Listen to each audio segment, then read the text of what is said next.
Hi, everyone. Thank you for joining us.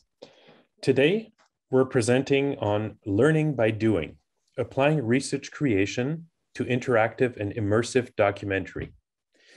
We're very happy that you're here today in the context of the IFM 2022, the Interactive Film and Media Conference. This is Lena Thiele and myself. So first of all, I'd like to say a few words on research creation. Research creation is a notion that describes an approach to research. And as Chapman and Sawchuk have stated it typically integrates a creative process, experimental aesthetic component, or an artistic work as an integral part of a study. This was 2008. Since then, the notion of research creation has been adopted and expanded upon in a number of countries and also in a number of disciplines, as much in the communities of practice of music, of sound, of visual arts, performing arts, and so on.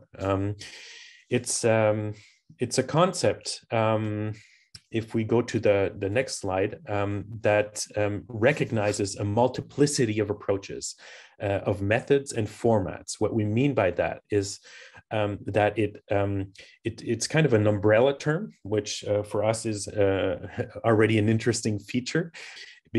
But it also makes sure that different approaches in terms of the position of the researcher generating some knowledge. So the approach can vary. The methods also, as we will see in the examples that we provide today, vary. And it's also very open in terms of formats, which for us, Lena and myself, working in multimedia, multi-platform, and different types of media is absolutely appealing.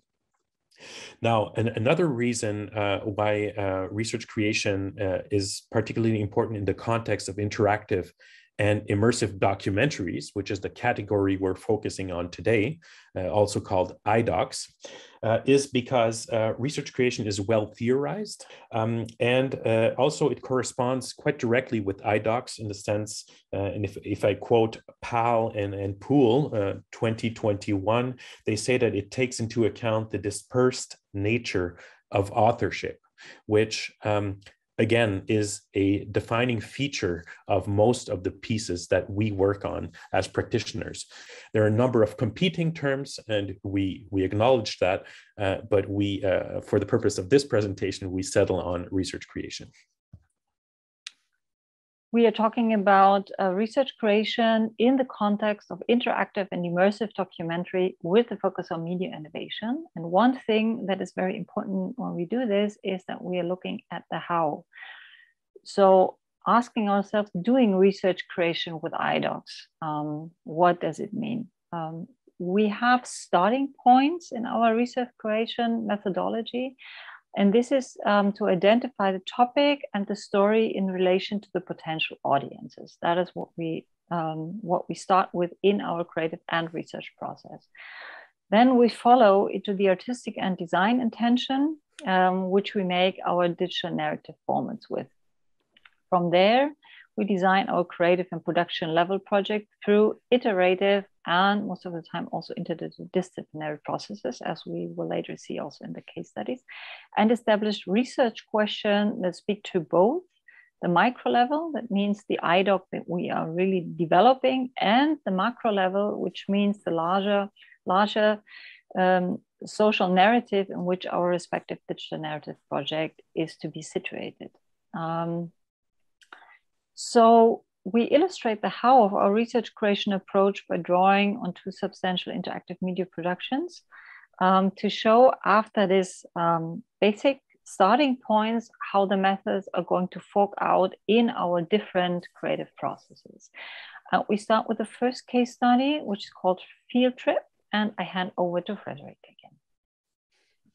Thanks, Lena. So Field Trip is an interactive documentary. It's a browser-based one, 92 minutes long. It's been released in 2019 already. It produced in Germany by a small team in Berlin.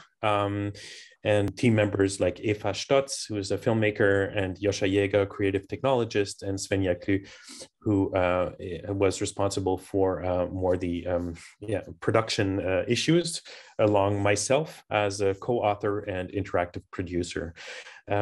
Now, the main point about Field Trip, and I think we can go to the next slide for this, is that it's an interactive documentary, quite classic, with an interface, a map from where you can go to different stories. These different stories, there are 14 of them, all represent a protagonist. And if you click on one, in this case, we clicked on the veteran protesters, we get a sense of the Tempelhof field in Berlin, which is a former airport, as you can see it, and which has been turned into a public park since a number of years now. And we're trying to tell the story with Field Trip of this very complex place in Berlin through these different, protagonists. When you click on, just to understand the mechanic of it, when you click on a protagonist, we can see that in the next slide also, probably a bit clearer, you get into a full screen mode onto a story. And from there, you can actually click to hop into other stories. So there are always some transitions, interactive links between the stories. And the whole idea of it is that you can explore the field in sort of a intuitive fashion, where you can really hop from one to the next. The main, I can also show in the next slide, there is you'll see there's archive material that we put in there. It's quite a rich document, 92 minutes, as I said. So there's a lot to learn, especially on the history of that place. And so if we get to the main reading that we want to present today, using this example or this case study of Field Trip, first, like as Lena mentioned, we have this process getting into a story and then generating a research question. So for this, the research question that I came up with is how to account for the societal impact of interactive documentary, as much from a theoretical reflection as from a maker's understanding. This is something that I worked out in the form of a PhD thesis, as already mentioned. And the one method that I'm taking out of the many methods that were used for the thesis is one of triangulation. We call it triangulation loops because it refers to the combination of methods to ensure that research results are validated by more than one source. This is very much important in the context where we as researchers are at the same time also practitioners. So in order to take out some of the biases coming from that side, the loop functions in the following fashion. So I do desktop research on a certain number of concepts. In this case, let's take the example of impact. And then I take this conceptual work that I have as a basis for leading discussions in the production team. And from there, I'm able to negotiate different impact expectations among the production team. And I generate a number of impact layers, or I write them down, what we as a team have decided upon. And then in a third step, I confront these different layers that come more from the practitioner side with interviews with other iDoc makers out there, so as to ensure, as I mentioned, that we don't just have a very biased view coming from one single maker. And this loop is done over and over again. In an interactive fashion. And in this sense, it really grows a grounded knowledge, around the topic, in this case of impact. The very important point I'm trying to make with this is that practitioners really have to document their practice and be transparent about the position they have in a study. So this is something that we believe is kind of key in research creation. Thank you, Frédéric. I would like to add a project I'm working on since 2019, which is called Myriad. Myriad is an international project about animal migration in the Anthropocene. I'm a project from FilmTech Interactive Media Foundation in co-creation with Nico Studios, Context Film, and Artificial Realm. It's a project that synthesizes people to this indispensable interplay and interrelationship of all life on Earth. It's narrated from the perspective of globally migrating animals in times of continuously man-made change in the Anthropocene. And it's realized in a lot of different formats as an immersive media experience at the intersection between current scientific research, art, and storytelling. Myriad aims to create emotions, it informs and it allows to change perspective, to reconnect with our natural environment. I will then specifically focus on one format. It's a 32-minute poetic and artistic virtual reality experience that was mainly created from Sebastian Baumann as author, Dirk Hoffmann as leading artist, and myself as author and artistic director. The VR experience itself celebrated its world premiere at the International Film Festival in Venice, Biennale 2021, and since then it's touring the festivals and exhibitions. The main question that we developed in the beginning of the project, and that was a big challenge for us, is how can science facts related to animal migration in the Anthropocene can be narrated and experienced in different formats by a diverse audience.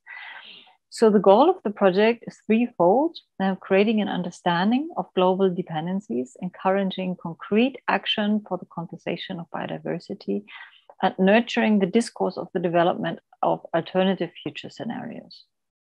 The main methods that we applied in that project, first, like we said before, it's something that called core to audience. I will go deeper into that in the next slide.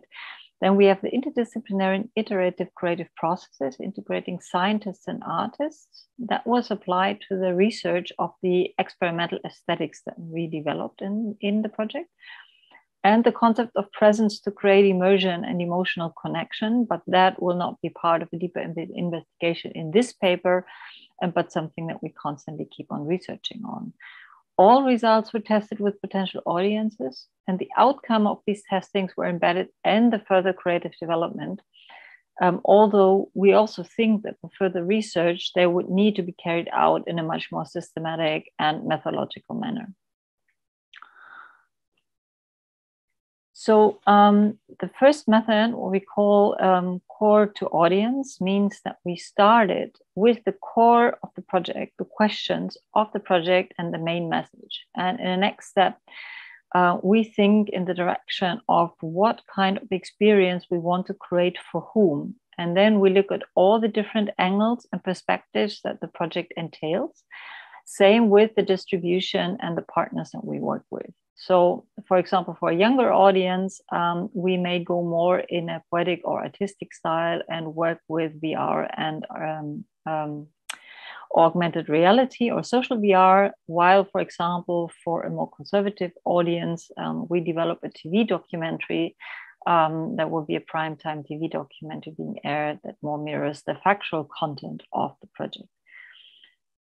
The second thing is that when we ask ourselves how science facts related to animal migration can be narrated, that we developed two different angles to connect with our audience. One is emotion through animal stories and relationship. The other is information through science facts and interconnection.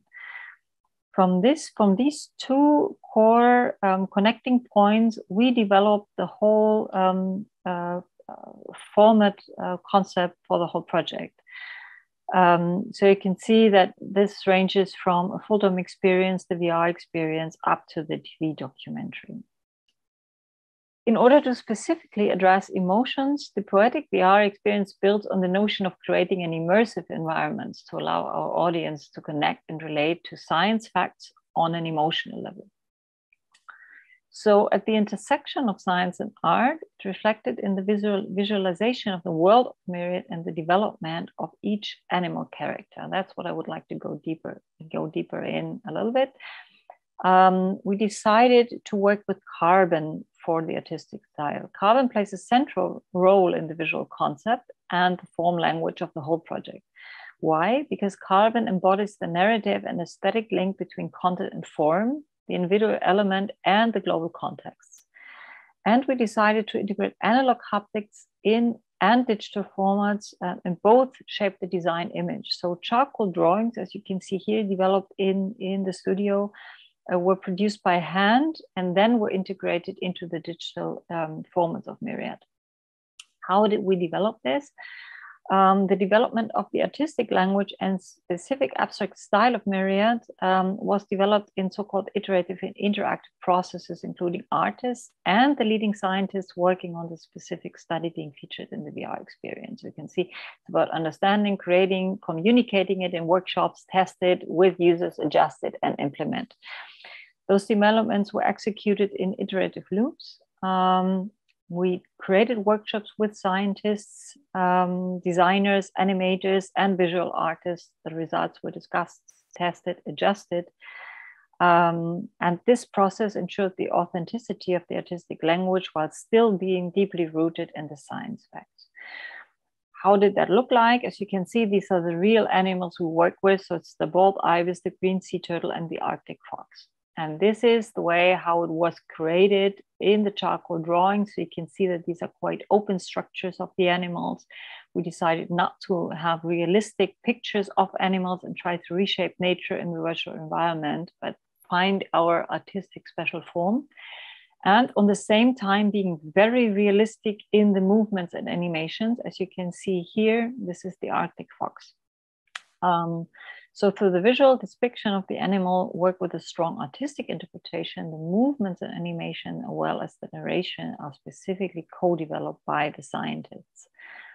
So for example, the Arctic fox was in co-development with Ms. Fuglai. She's the leading scientist at the Norwegian Polar Institute and working specifically with a female fox whose story we tell in VR. So the appearance of the visual characters were tested and refined with the results of the feeling of most realistic animals in an abstract and artistic environment. Going to the concluding remarks right away, which is, first of all, we think that research creation is diverse and there's a room for a lot of methodological innovation. And we hope also to contribute to that, especially coming from a very interdisciplinary field of practice. Secondly, research creation is based on interactive and immersive media.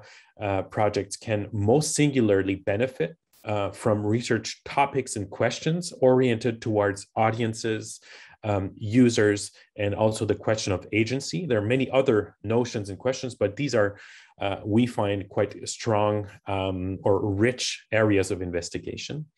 Thirdly, concluding remark is that media theory, in order to become more grounded, which is a need that we identify, needs iterative and continuous input from art and design practice. And this is why we believe in research creation as something that is leading the way there.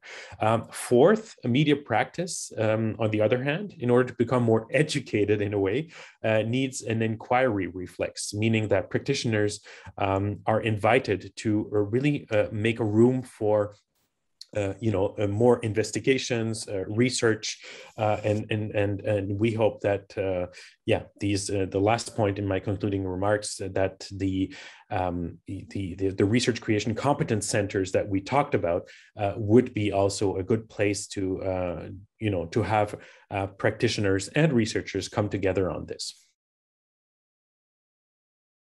So thank you for listening to us. We hope we could contribute to the further discussion and looking forward to feedback. And yeah, Frédéric. Yeah, thanks from my side as well, and looking forward to exchanging with you all.